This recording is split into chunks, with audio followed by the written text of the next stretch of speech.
Merci beaucoup, Jonathan, pour cette présentation. Écoutez, nous allons présenter en quelque sorte une réflexion euh, autour d'une recherche que Marie-Claude Tifo et moi-même faisons depuis quelques mois, à partir d'une approche, on pourrait dire, d'une historienne et d'un sociologue davantage.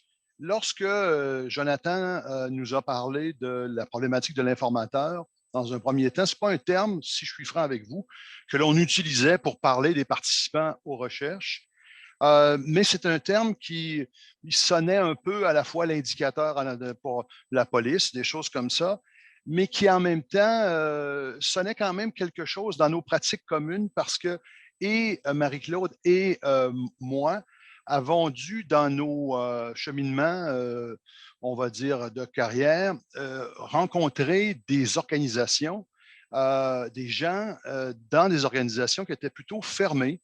On parle ici des soins de santé d'un côté, notamment dans l'univers psychiatrique, et de l'autre côté, dans mon côté à moi, c'est davantage les organisations de nature religieuse. Et d'une certaine façon, pour pouvoir pénétrer ces groupes, il fallait peut-être user parfois d'informateurs et c'est à partir de cette espèce d'entendement premier que l'on a construit euh, la communication aujourd'hui. On a tenté de traduire d'une certaine manière dans les termes de l'informateur, dans la problématique de l'informateur, la recherche que nous sommes en train de faire, bien que celle-ci, cette problématique, n'est pas structurée a priori la recherche, mais d'une certaine façon, la réflexion qu'on va vous offrir ici va certainement nous aider dans nos travaux, puisque, au fond, curieusement, ça nous a obligés à une seconde réflexivité méthodologique à partir de cette notion. D'abord, peut-être, première partie, tentons de définir ensemble l'échange, c'est-à-dire l'information, le statut de l'informateur, c'est-à-dire l'échange équivoque, cette étrange forme qu'est la relation entre l'informateur et son informé, si vous me donnez un peu le terme. D'abord, je vous dirais, de notre point de vue, informer et être informé par quelqu'un, c'est parfois avoir institué une relation équivoque.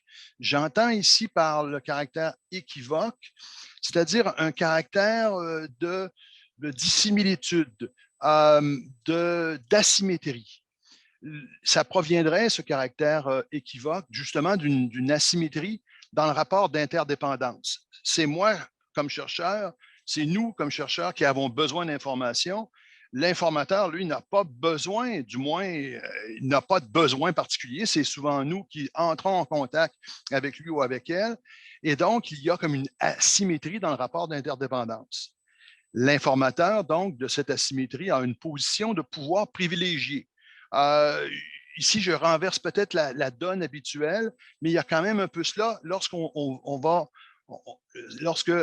but, c'est de tenter de percer des organisations qui, par nature, que ce soit des compagnies, des sectes, des groupements corporatifs, sont plus ou moins fermés. Donc, il y a un peu il y a une espèce d'asymétrie, un pouvoir qui est privilégié dans les mains de l'informateur.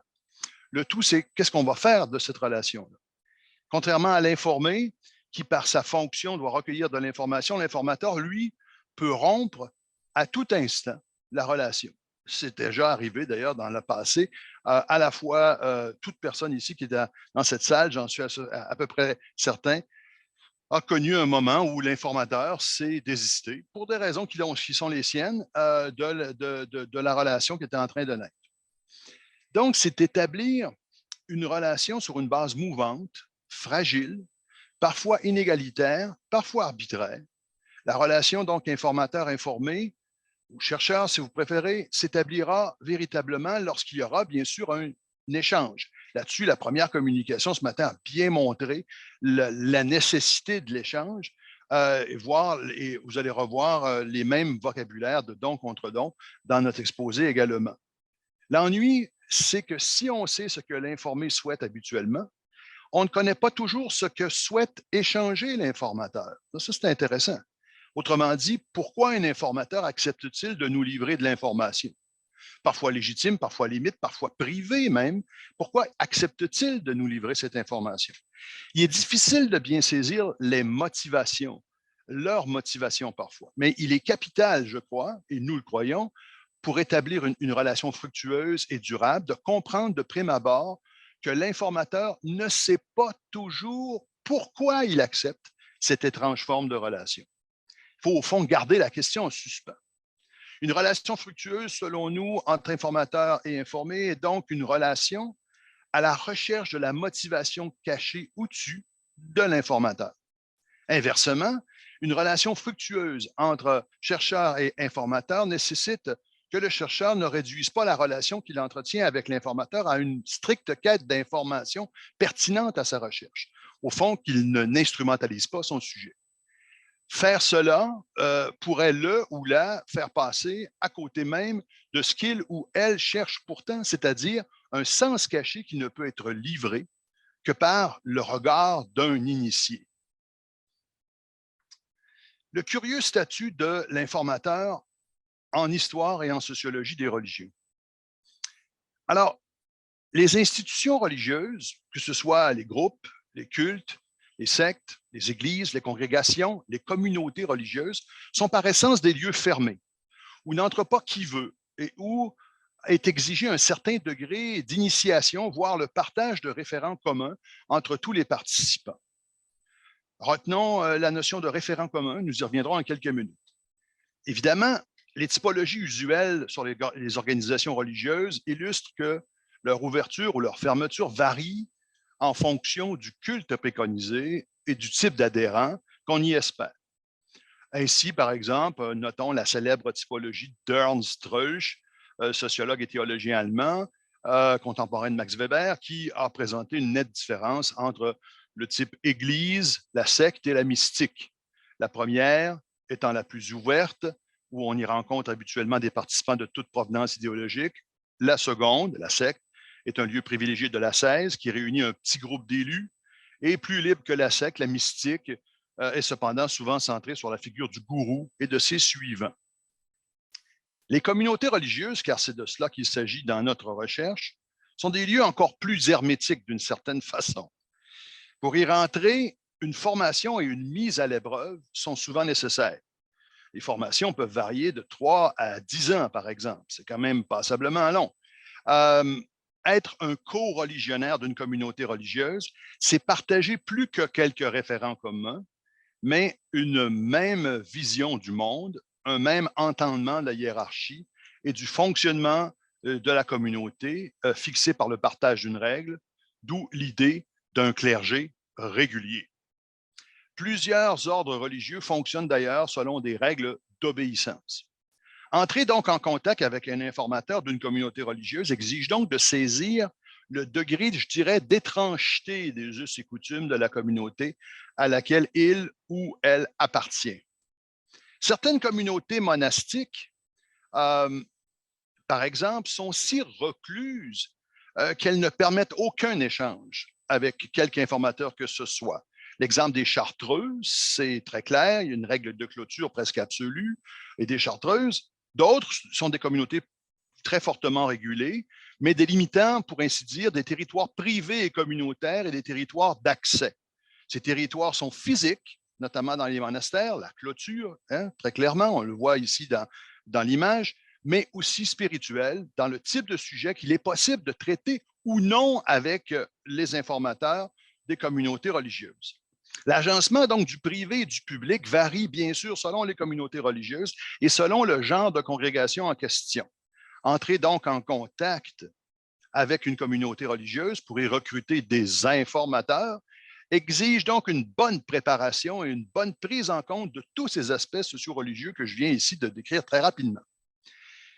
Il faut comprendre qu'il existe toujours une part de la communauté qui est ad intra, c'est le terme d'ailleurs théologique qu'ils emploient, le ad intra, et que le chercheur est considéré explicitement comme un membre de la société ad extra.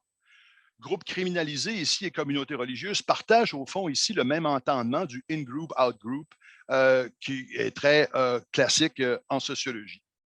L'informateur, donc, qui accepte de livrer des informations sur son activité, sur sa religiosité et les pratiques de sa communauté religieuse, ne pourra rarement le faire sans l'autorisation explicite de ses supérieurs. C'est très important. Si les informations recherchées peuvent changer l'idée que l'opinion publique se fait d'une communauté religieuse, le contrôle alors et la surveillance seront accrus. Si les informations demandées, au fond, peuvent mener à une mauvaise publicité, là, je peux vous dire qu'il y a un resserrement très, très fort de haut en bas dans la hiérarchie de la communauté religieuse. Donc, le pédigree, les travaux antérieurs, les motivations du chercheur seront soigneusement analysés par les autorités compétentes de la communauté religieuse avant qu'un accord explicite ne soit donné. Le processus d'investigation peut prendre plusieurs semaines et des enquêtes visant à établir la probité du chercheur sont monnaie courante. Et là, on parlait tout à l'heure des policiers, c'est la même chose hein, dans ces secteurs. Toutes les choses aussi un peu confidentielles, on a ce même registre qui se fait. On pourrait dire que dans le milieu religieux, la recherche est peut-être un peu plus longue et évidemment, il ne s'agit pas là simplement de point de vue de sécurité, mais également de sécurité morale, ce qui est, comme vous le savez, on peut passer très longtemps à scruter la probité morale de quelqu'un. Règle générale, plus on vit dans une société, dis-je, sécularisée, où le religieux est contesté par un espace séculier et laïque, plus la méfiance à l'égard des chercheurs s'accroît, quand ceux-ci ne sont pas eux-mêmes des religieux religieuses, ce qui n'est pas notre cas ni à Marie-Claude ni à moi. Plus, donc, d'une certaine façon, plus ce dernier, plus le chercheur, la chercheure, doit montrer patte blanche et détailler ses intentions, ses motivations et ses visées par la recherche qu'il mène. Le chercheur doit donc parfois même faire appel, et c'est le cas dans notre recherche, à des procédés de cooptation pour rassurer les autorités d'une communauté qu'il souhaiterait étudier. Ces procédés vont de la lettre de recommandation par un supérieur ecclésiastique à un ou des contacts en provenance du monde ad intra. D'une certaine façon, ça peut aider. Entre les mondes, donc, ad intra et ad extra, bien des référents partagés peuvent être de véritables ponts entre les deux univers. Cela peut être le partage d'une même culture religieuse, d'une histoire commune, de valeurs communes. Cela peut être aussi, comme dans le cas des filles de la sagesse, sœurs hospitalières d'importance de l'Ontario, de l'histoire de l'Ontario français, qui ont été au centre de notre recherche, une commune pratique, celle des soins infirmiers. Pour notre recherche sur la communauté des filles de la sagesse, nous avons dû procéder par une lettre de recommandation via des contacts que nous possédions à la Conférence des religieux et religieuses du Canada. De plus, la chercheure principale s'est adjointe, pour plus de sûreté, un sociologue du catholicisme québécois et canadien, c'est-à-dire moi, afin de redoubler sa légitimité d'infirmière, de professeur en sciences de la santé et de titulaire d'une chaire de recherche Histoire et santé. Nous ne saurons jamais, en fait, si la communauté aurait accepté cette recherche sans toutes ses garances, mais celles-ci n'ont certes pas nui à l'acceptation de notre projet, mais ce ne fut pas si facile pour autant, comme le relatera dans quelques minutes Marie-Claude. Les membres donc de la communauté religieuse qui acceptent de devenir un informateur le fait donc la plupart du temps sous surveillance. C'est assez important de garder ça en tête. Et en ayant en tête la protection des frontières ad intra, ad extra de la communauté. D'une certaine manière, ce type d'informateur est toujours un peu, consciemment ou non, un porte-parole. Là, c'est intéressant, la notion de porte-parole aussi là-dedans. Les membres, donc, toutefois, donc, il serait faux de penser que ce qui motive à accepter un tel rôle se limite à celui de porte-parole. L'informateur de la communauté religieuse est sujet de sa parole, de sa propre pensée, de ses convictions. La transaction qui s'initie et s'opère ainsi avec le chercheur dépasse fréquemment la stricte transmission d'informations légitimes et ou autorisées par la communauté. C'est le cas, en tout cas, de la recherche qu'on est en train de faire. L'échange équivoque qui instaure la relation entre le chercheur et l'informateur d'une communauté religieuse est à vrai dire porteur de mystère. L'informateur est à la fois en mission et en permission. Il doit, d'une part, présenter sa communauté sous son bon jour, mais d'autre part, on lui permet en même temps de s'entretenir avec un membre de la société ad extra, de certaines dimensions de sa vie ad intra. Alors, c'est très particulier. Mais afin de briser l'asymétrie inhérente à ce type de relation, et dans l'espoir d'accéder, ce qu'on pourrait dire, à une histoire intime de la communauté religieuse, nous avons cherché à repenser les exigences méthodologiques de la recherche en y ajoutant des dimensions qui tiennent plus du care ou du service à l'autre que de l'entretien formel. Nous avons également cherché euh, à donner sens à l'équivoque en y insufflant une dimension de mentorat implicite entre deux générations d'infirmières, se racontant l'une à l'autre leurs réalités respectives, singulières, mais aussi communes. Cette méthodologie renouvelée est l'œuvre de ma collègue Marie-Claude Tifo, qui a su marier le meilleur des méthodes de l'histoire à celle des sciences infirmières, et je lui laisse la parole pour la seconde partie de notre exposé. Merci, Martin. Oui, alors j'enchaîne avec peut-être des informations un petit peu plus concrètes sur notre projet sur le matrimoine immatériel des hospitalières chez les filles de la sagesse. Alors, premièrement, l'idée du projet découle du contexte de la pandémie. Bien entendu, on se rappelle qu'on a été dans une situation, j'essaie de changer mon... Ah, voilà, excusez. OK. Le contexte de la pandémie dans lequel nous avons tous et toutes été plongés, traumatisés pour certains, et cette volonté de faire quelque chose, cette volonté d'offrir du temps, de l'aide où on pouvait le faire. Et le déclenchement a vraiment été lorsque les Sœurs de la Providence, vous vous souviendrez peut-être au mois de mai 2020, sont sorties dans les journaux pour appeler à l'aide. Alors, leur communauté religieuse vieillissante, comme la majorité des communautés, avait peine à offrir les soins à leurs religieuses qui étaient dans les soins de longue durée. La moyenne d'âge de ces religieuses-là est de 85 ans. Et on voit ici une religieuse avec une médecin là, qui était venue faire le tour pour prendre en considération la situation et le nombre de cas de COVID parmi les religieuses. Pour avoir étudié les communautés religieuses, les Sœurs de la Providence en particulier pendant plusieurs années, à travers leur œuvre à Saint-Jean-de-Dieu, alors le travail qu'elles ont fait auprès des patients psychiatriques, ils leur rappellent disant que comment se fait-il que pendant plus d'un siècle, on a donné de notre temps, notre énergie à fonder des institutions pour les gens marginalisés de la société. Comment se fait-il que notre œuvre, finalement, ne puisse pas trouver preneur à quelque part, finalement, pour dire nous aussi, nous allons vous aider comme vous l'avez fait pendant plusieurs années, alors plusieurs générations de religieuses qui se sont retroussées les manches pour donner asile et donner des soins aux plus démunis de la société.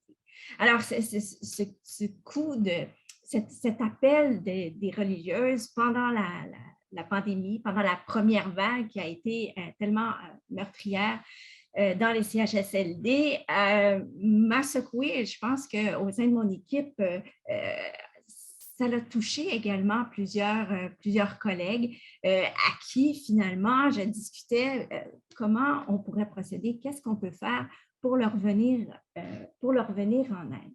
Comment on peut répondre à cet appel à l'aide et retrousser nos manches pour travailler avec ces religieuses à bout de souffle qui ne recevaient pas les services de santé offerts par le gouvernement parce qu'elles sont une institution privée. Alors, puisque j'enseigne en sciences infirmières, il semblait intéressant d'exploiter un peu cette réalité, de travailler avec des étudiantes en sciences infirmières qui étaient pour être infirmières dans la prochaine année et qu'elles puissent venir offrir de l'aide, un peu comme notre première idée était de former un groupe de bénévoles pour venir soutenir les communautés religieuses. Bien entendu, il fallait structurer notre idée, il fallait être efficace également, dire, bon, bien, où on ne peut pas partir de communauté en communauté à travers tout le Québec. Il faut être stratégique. Nos étudiantes en sciences infirmières habitent pour la majorité à Ottawa ou de l'autre côté de la rivière, à Gatineau. Et on s'est dit qu'il faut choisir une communauté religieuse accessible où nos étudiantes pourraient se rendre facilement. Et vous vous souvenez sûrement qu'il y avait aussi cette frontière entre nos deux provinces qu'on ne pouvait pas franchir à cause de la pandémie. Alors, on a discuté, Martin et moi, à voir quelle communauté religieuse, finalement, à qui on pourrait s'adresser pour leur offrir le don de nos services auprès de leur communauté. Rapidement est venu en tête de liste les filles de la sagesse. Les filles de la sagesse, parce que j'avais déjà un lien avec cette communauté, parce qu'elles sont les fondatrices de l'hôpital Montfort à Ottawa. Alors, fondatrices de cette institution, elles sont très, très impliquées partout au Canada, mais particulièrement à Ottawa dans les services de santé, les services sociaux et les services d'éducation. Et bien entendu, comme l'a bien souligné Martin, il fallait montrer patte blanche, il fallait montrer notre intérêt pour la communauté et à quoi pouvait ressembler notre intérêt dans la recherche et comment on utiliserait les données qu'on pourrait récolter lors de notre passage dans leur maison. Alors, puisque j'avais publié sur le département de psychiatrie de l'hôpital Montfort, alors il y avait ce lien-là. Une étudiante qui a travaillé avec moi a également fréquenté les archives des Sœurs de la Providence. Alors, on pensait qu'on avait un bon dossier à leur présenter pour finalement leur offrir l'idée de ce projet d'un partenariat entre les chercheurs de l'Université d'Ottawa et les filles de la sagesse qui habitent la maison Accueil Sagesse. La maison Accueil Sagesse qui est constituée de différents pavillons, qui est une maison de soins de longue durée pour les religieuses qui sont les plus âgées, qui sont en perte d'autonomie ou en perte cognitive.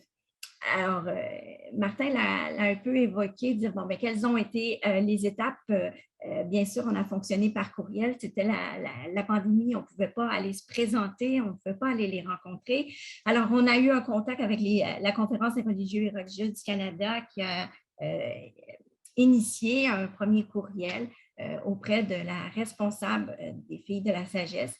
Et après ce courriel-là, soudainement, le contact a été établi, mais de façon quand même assez lente, où on attendait l'information, voir si elle serait intéressée à participer avec nous à cette idée de partenariat entre les filles de la sagesse et les étudiantes en sciences infirmières.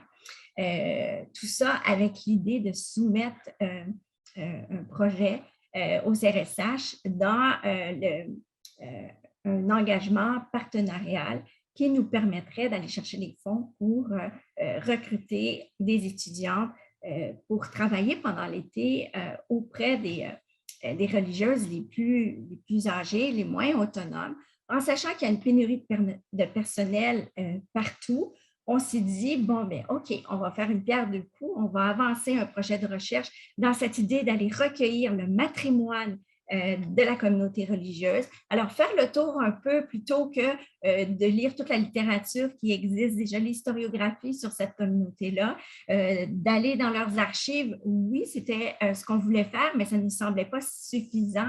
Nous voulions rentrer en contact direct avec les religieuses et, si possible, recueillir nos données, ce matrimoine immatériel qui va disparaître avec le vieillissement de ces religieuses-là. Alors, le contact se fait vraiment tranquillement, mais finalement, c'est par téléphone qu'on a réussi à bien se comprendre, à s'entendre. Et je pense que c'est la voix qui a influencé notre informatrice du côté des filles de la sagesse, où justement, on s'est parlé toutes les deux avec passion de ce projet-là, de cette idée, et aussi beaucoup d'empathie, de sensibilité par rapport à ce qu'elle vivait pendant cette première vague de pandémie, où elles ont été très, très isolées, où les plus fortes, les moins âgées, en ont pris beaucoup sur leurs épaules, et elles aussi, comme les Sœurs de la Providence, étaient plutôt à bout de souffle. Alors, allons un petit peu plus rapidement dans les étapes. Ce qu'on voulait vraiment faire, c'est de rencontrer, mettre en contact les étudiantes. Alors, on a décidé avec la subvention qu'on pouvait accueillir 10 étudiantes en sciences infirmières en 4e année, rencontrer 10 informatrices. Alors, je souligne informatrice ici dans le cadre du colloque, mais pour nous, un peu comme Karine, on ne parlait jamais d'informatrice, mais on parlait plutôt de sœurs bénéficiaires. Alors, c'était de former des binômes, une religieuse qui pouvait avoir besoin d'aide au niveau de son autonomie et une étudiante qui est en dernière année en sciences infirmières, où elle serait invitée sur une base régulière. Alors, nous avions calculé 10 rencontres, dont 8 rencontres individuelles où les binômes, la sœur bénéficiaire rencontrait l'étudiante en sciences infirmières et passait 2 heures ensemble. L'étudiante venait offrir le don de l'aider dans les AVQ, ce qu'on appelle dans le jargon hospitalier, alors les activités de vie quotidienne, de venir l'aider pendant à peu près 1 heure.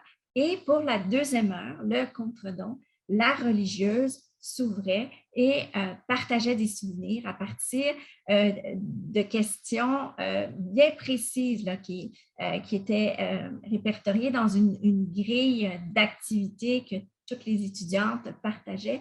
Mais au-delà de ça, c'était à travers ces AVQ de développer un contact, une confiance avec la sœur bénéficiaire qui permettrait, on le souhaitait grandement, de pouvoir développer un lien de confiance entre la sœur bénéficiaire et l'étudiant, et peut-être de s'ouvrir davantage sur son histoire à elle, son histoire intime, bien sûr, qui est intégrée dans l'histoire de la communauté. Mais au-delà de la communauté, on voulait voir la religieuse comme individu, son histoire à elle. Alors, qu'est-ce qui l'a décidé à devenir une religieuse? Qu'est-ce qui l'a décidé finalement à travailler comme infirmière, infirmière ici au pays ou comme missionnaire? Alors, les 4 objectifs étaient d'intégrer les étudiants au sein de la maison Accueil Sagesse, de travailler en complicité avec une sœur bénéficiaire, de réaliser des activités quotidiennes. Un engagement des étudiantes était très important dans notre démarche. Et pour cela, Martin Meunier, sociologue des religions, a pris le temps finalement de rencontrer toutes les étudiantes qui sont très, très jeunes, alors début vingtaine, qui vivent en communauté religieuse, ou ce que c'est être une religieuse. La décision de devenir religieuse était très, très abstrait. Alors, on a quand même offert cette formation à nos étudiants. Et on s'est également organisé pour qu'une étudiante au doctorat puisse aller dans les archives de l'institution puis aller voir qu'est-ce qu'on avait dans les archives sur les sœurs bénéficiaires choisies pour justement aller récolter des photos, par exemple, et avoir du matériel à présenter lors des rencontres entre sœurs bénéficiaires et étudiants. Tout ça pour créer une espèce de petit événement, mais aussi pour brasser les souvenirs de ces religieuses-là qui, pour certaines, avaient les 80 ans passés. Alors, ce soutien matériel-là pour bien accompagner l'étudiante également, puis de créer cette espèce de dynamique où on a quelque chose à discuter autour d'un objet qui était, dans cet exemple, la photographie. Et l'idée était, bien entendu, de recueillir les informations partagées entre la sœur bénéficiaire et l'étudiante en sciences infirmières. Alors, cette méthodologie-là, comme Martin l'a dit, on l'a un peu inventé, on l'a adapté, premièrement à la situation de la COVID, à la situation de faire rencontrer des jeunes étudiantes en sciences infirmières avec des religieuses assez âgées pour la majorité. Et tout ça a été créé à partir de ce que nous sommes et de ce que nous faisons comme sociologues et historiens. Alors, pour ma part, toutes mes études sur l'enfermement asilaire, mais aussi tout le volet sur la déshospitalisation, mon travail depuis plus de 20 ans à travailler dans les archives hospitalières, spécifiquement les dossiers psychiatriques, et essayer de trouver dans les dossiers psychiatriques la voix des patients. On est bien conscient, tout le monde, que si on utilise un objet comme le dossier médical, qui est un document officiel, les paroles sont rapportées et c'est celui qui note finalement qu'on a sa subjectivité, parfois peut-être dans un contexte qui se veut très objectif, mais nous devons travailler avec cette subjectivité. Alors, mon travail depuis plus de 20 ans à lire entre les lignes, essayer de mieux comprendre ce que vit, quels sont les parcours des personnes avec un trouble psychique grave, m'ont amené à réfléchir à cette espèce de sensibilité à laquelle je suis en quête depuis plusieurs années dans les dossiers médicaux. J'ai essayé d'apporter ça à un autre niveau, comment partager à nos étudiantes cette idée de quête de sensibilité auprès de personnes âgées. Alors, cette rencontre intergénérationnelle était très importante pour nous et il a été quand même assez intéressant, voire assez surprenant de voir comment rapidement, une jeune femme de 22 ans et une ancienne infirmière de 90 ans ont connecté ensemble, ont pris plaisir à se rencontrer, ont pris plaisir à échanger entre elles. Et c'est ça qui a été également une belle découverte, une belle surprise dans toute cette espèce de complicité qui s'est développée au sein des binômes. On a vu que ce don et ce contre-don fonctionnaient vraiment de part et d'autre, tant du côté de la sœur bénéficiaire qui avait un grand besoin, premièrement, de rencontrer quelqu'un parce qu'elle avait été confinée pendant plusieurs mois, d'avoir ce contact avec l'extérieur par le biais de l'étudiante qui s'est présentée à elle et à laquelle elle a été jumelée. Et l'étudiante, devant une super infirmière qui a eu une carrière très impressionnante et à qui elles se sont vraiment confiées également de leur côté par rapport à leur parcours comme infirmière, leur réflexion par rapport au métier qu'elles veulent pratiquer, où elles veulent le pratiquer, la difficulté parfois dans les cours. Il n'était pas rare où les étudiantes arrivaient auprès de leur sœur bénéficiaire stressées parce qu'il y avait un examen à préparer, puis la religieuse qui arrivait à calmer l'étudiante, bien entendu, vous vous en doutez, en lui disant « je vais prier pour toi et ça va bien aller ». Mais la semaine d'après, l'étudiante revenait très, très heureuse d'avoir pu partager ce moment-là pour être moins stressée pour l'examen et de ramener des bonnes nouvelles à sa sœur bénéficiaire. Alors, qu'est-ce que je pourrais continuer de dire sur cette approche qui est assez nouvelle en sciences infirmières. De ce côté-là, on innove vraiment. Et peut-être vous dire la structure, comment ça fonctionnait. Alors, 10 rencontres. Une première rencontre où les étudiants accompagnés d'une religieuse ont visité les lieux. Et là, bien entendu, tout le projet a été décalé une fois, 2 fois, 3 fois à cause de la COVID et les portes de la maison Accueil Sagesse qui devaient être fermées aux gens de l'extérieur. Mais à la fin de l'été, finalement, nos étudiantes ont pu faire la tournée des lieux, de prendre connaissance des lieux où vivent en communauté leurs sœurs bénéficiaires. Elles ont participé à une activité collective. Un barbecue était organisé. Alors, certaines étudiantes ont participé à cette vie collective de la communauté religieuse. Et suite à ça, elles avaient 8 rencontres à faire, 8 rencontres de 2 heures avec leur coéquipière, alors leur informatrice, leur sœur bénéficiaire. Au cours de ces 8 rencontres-là, chaque semaine, alors 2 heures chaque semaine, les étudiantes consultaient une grille d'activités et avaient une mission. Elles arrivaient près de leur religieuse avec en tête des questions bien précises sur lesquelles elles devaient ouvrir la discussion.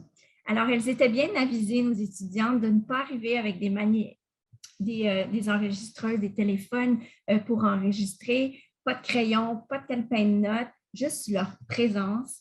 Elles devaient être capables de mémoriser les questions et d'enchaîner la discussion avec leur religieuse dans le but, à la fin de la rencontre, de rentrer dans leur carnet de recherche virtuel sur une plateforme qu'on utilise à l'Université d'Ottawa, sur Brightspace, pour rentrer les éléments qui nous intéressaient particulièrement, les questions qui étaient soulevées dans la grille d'activité, que ce soit sur la composition de leur famille, de quel village elles viennent, comment elles ont été sensibilisées à la vie religieuse à une époque où tout était religieux, mais comment elles ont eu un premier contact probablement avec une religieuse qui a influencé leur parcours. Alors, la grande majorité là, de nos sœurs bénéficiaires ont surtout étudié en Ontario français dans des écoles qui étaient dirigées par les filles de la sagesse. Alors, ça nous permettait de voir toute l'influence et sur leur spiritualité, la décision de devenir une religieuse. Et ça a été un sujet fascinant pour nos étudiantes parce qu'elles ne peuvent pas concevoir de consacrer à ce point toute leur vie à leur carrière. Alors, ça, c'était l'idée de la vocation qui a été évoquée. Et comme ça, pendant 8 semaines, il y avait des sujets bien précis qu'elles documentaient dans leur carnet de recherche, tout en étant très attentive à les réactions, les émotions, les sentiments de leurs religieuses bénéficiaires lorsqu'elles en parlaient, et aussi en ajoutant, toujours dans leur carnet de recherche personnelle, comment elles s'étaient senties à apprendre ces histoires d'une personne qui, pour elles, ressemble surtout à leur grand-mère. Alors, une grand-mère qui avait été très, très active dans la vie. Alors, comment elles se sentaient à recevoir parfois ce passé, ce parcours de vie, mais parfois également certaines confidences. Martin et moi avions accès à tous les carnets de recherche des étudiants et chaque semaine, nous lisions chacune des publications pour relancer les étudiants, les accompagner, ne pas les abandonner seuls avec leurs sœurs bénéficiaires, mais pour être certaines qu'elles sachent que nous sommes là, tout près d'elles, et de relancer, parfois dire, tu as abordé un sujet très intéressant, as-tu pensé à telle question, de relancer ta sœur bénéficiaire avec telle idée, telle thématique. Alors, on alimentait comme ça l'étudiant qui, pour la semaine d'après, pouvait arriver et relancer sa sœur bénéficiaire avec un volet qui avait peut-être été moins bien développé. Toujours avec cette idée que c'est pas grave si elles oubliaient de noter quelque chose, elles pouvaient revenir la semaine d'après et réouvrir la discussion comme elle avait été laissée lors de leur dernière rencontre. C'est, à notre avis, ce qui faisait une grande différence dans notre cueillette de données. Plutôt que de rencontrer une sœur bénéficiaire un peu nerveuse, stressée, de rencontrer une chercheure, essayer de brasser tout dans sa tête pour avoir les idées le plus claires possible et répondre aux questions. Excusez. Je m'emballe pour répondre aux questions. Alors là, ça se faisait de façon beaucoup plus relaxe, dans le calme, où la religieuse était plus disponible disposée à répondre aux questions parce qu'il n'y avait pas ce stress que nous avons, 45 minutes ou 2 heures. 2 heures, ça peut être très, très long aussi. La fatigue qui embarque, la mémoire qui réagit moins rapidement. Alors, avec cette idée qu'on va poursuivre cette discussion-là la semaine prochaine. Et en poursuivant la discussion, il y avait cette idée qu'au fil des semaines, il y a vraiment un lien de confiance qui se développait entre la sœur bénéficiaire et l'étudiant en sciences infirmières. Alors, les données étaient recueillies dans leur carnet personnel, leur carnet de recherche, et à cela était ajouté un blog où toutes les étudiantes communiquaient ensemble, encore une fois avec une thématique chaque semaine, pour laisser libérer les expériences excitantes, les rencontres un petit peu plus difficiles, les situations complexes d'avoir reçu trop d'informations, des informations difficiles à absorber, à digérer ou parfois échanger sur un vocabulaire avec lequel les étudiantes étaient moins familières. Alors, tout ça compose notre banque de données sur laquelle nous allons nous pencher très, très bientôt. Alors, pendant tout ce processus-là, je suis allée à la Maison Accueil Sagesse rencontrer quelques étudiantes qui étaient présentes auprès de leurs sœurs bénéficiaires et ça a été vraiment remarquable de voir le lien qui était déjà très, très présent entre la sœur bénéficiaire et l'étudiante infirmière, la complicité dans les yeux, le sourire. Et bien sûr, dans le carnet de recherche, on perdait ces données qui me semblaient très, très importantes. Alors, on a ajouté un volet où, justement, il va y avoir une rencontre bilan au sein du binôme avec une autre étudiante assistante de recherche qui va venir leur poser quelques questions où on va ouvrir cette possible discussion entre les deux, un bilan, comment s'est passée leur rencontre, avec cette grande volonté de capter les sourires, les yeux pétillants, peut-être les larmes aussi, de voir comment les échanges ont été riches de part et d'autre et le bienfait a été intéressant de part et d'autre également. Alors, c'est sûr que je suis très, très motivée par ce projet qui m'emballe totalement. Alors, je vous partage ce que je retiens de plus beau, de plus intéressant, mais comme chercheur, même si j'aime côtoyer la subjectivité avec objectivité, je vais vous dire, il y a eu des écueils quand même avec la pandémie, la gestion d'avoir la vaccination obligatoire, les 2 doses pour rentrer dans la maison accueil Sagesse, de ne pas pouvoir au début du projet visiter les chambres des religieuses, mais les binômes devaient se rencontrer dans des salles communes ou dans des petits salons. Ça coupait un petit peu cette porte qui s'ouvrait pour les étudiantes pour aller découvrir qui était l'individu religieuse infirmière dans son histoire intime, comme Martin l'a évoqué un peu plus tôt. On a une religieuse qui malheureusement est décédée de la COVID pendant le projet. Certaines étudiantes ont assisté à les cérémonies d'adieu pour cette religieuse. De ne pas pouvoir rentrer et sortir là, comme on veut. Alors, nous étions tout le temps suivis pas à pas et on devait prendre rendez-vous avec plusieurs personnes pour arriver à entrer en contact avec la sœur bénéficiaire. Tout ça par mesure de précaution, de porter le masque aussi. Pendant le début du projet, la religieuse et l'étudiante portaient le masque. Alors, on comprend que tout le bas du visage était caché et on perdait un petit peu cette facilité avec le sourire d'avoir un premier contact avec, au début, ce qui était des purs inconnus.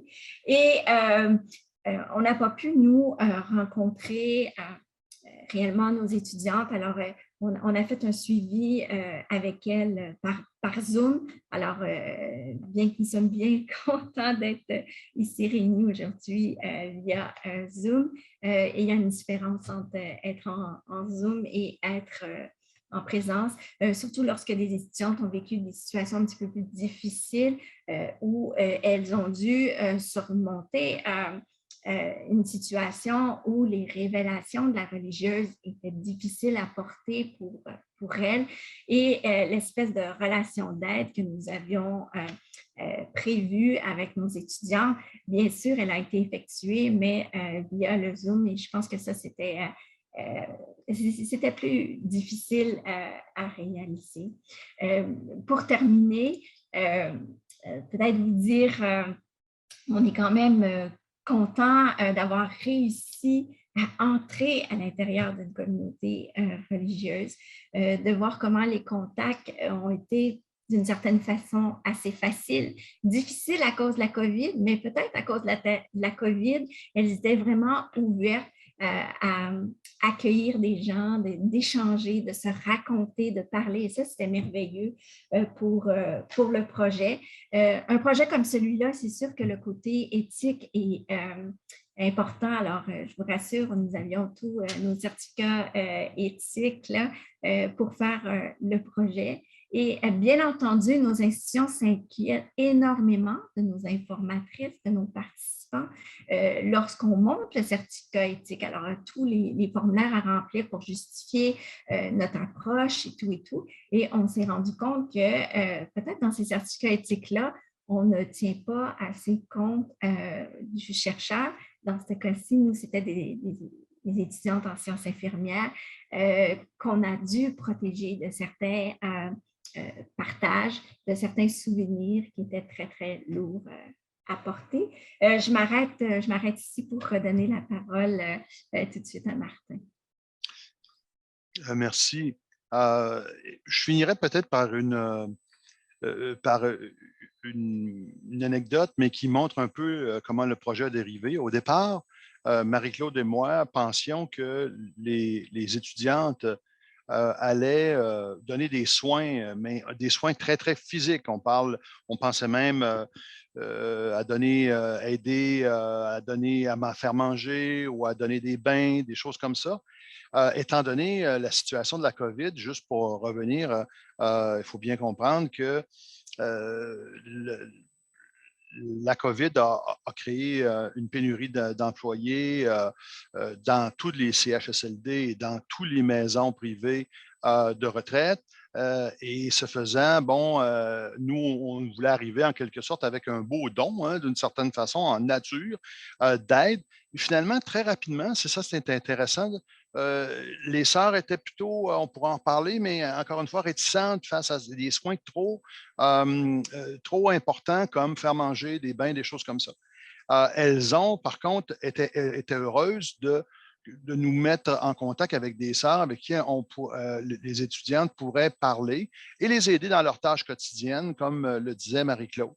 En fait, ça a changé un peu la nature du rapport, mais on avait peut-être sous-estimé justement la solitude des personnes âgées dans des institutions lors de la COVID. Il faut voir que les protocoles, hein, juste pour vous rappeler que les protocoles dans les maisons, dans ces types de maisons-là, étaient souvent d'isoler la personne âgée dans sa chambre plusieurs heures, parfois plusieurs semaines.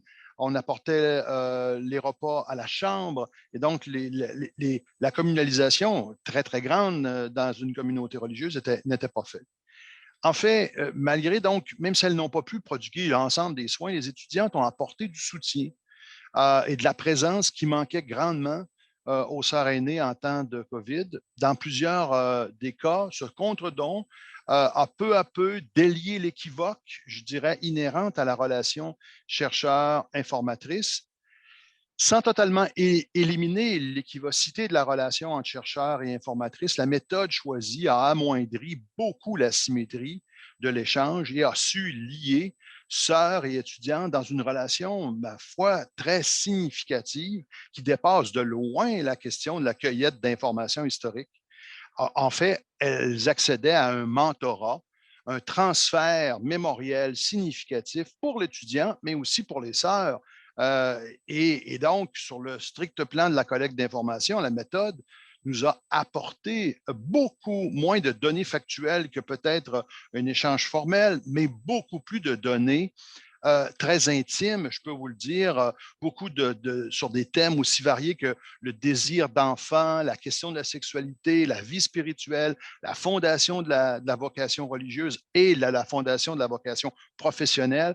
Tout ça, ce sont des thèmes qui sont revenus très souvent dans plusieurs entrevues, thèmes qu'on n'aurait pas pu du tout toucher autrement, je crois, par cette méthode. Voilà, on s'arrête ici et on prend vos questions. On a tenté donc de faire le tour, mais si vous avez des questions parcellaires, on est tout à fait enclin à répondre à ces questions ou à discuter de la méthode en tant que telle. Merci beaucoup.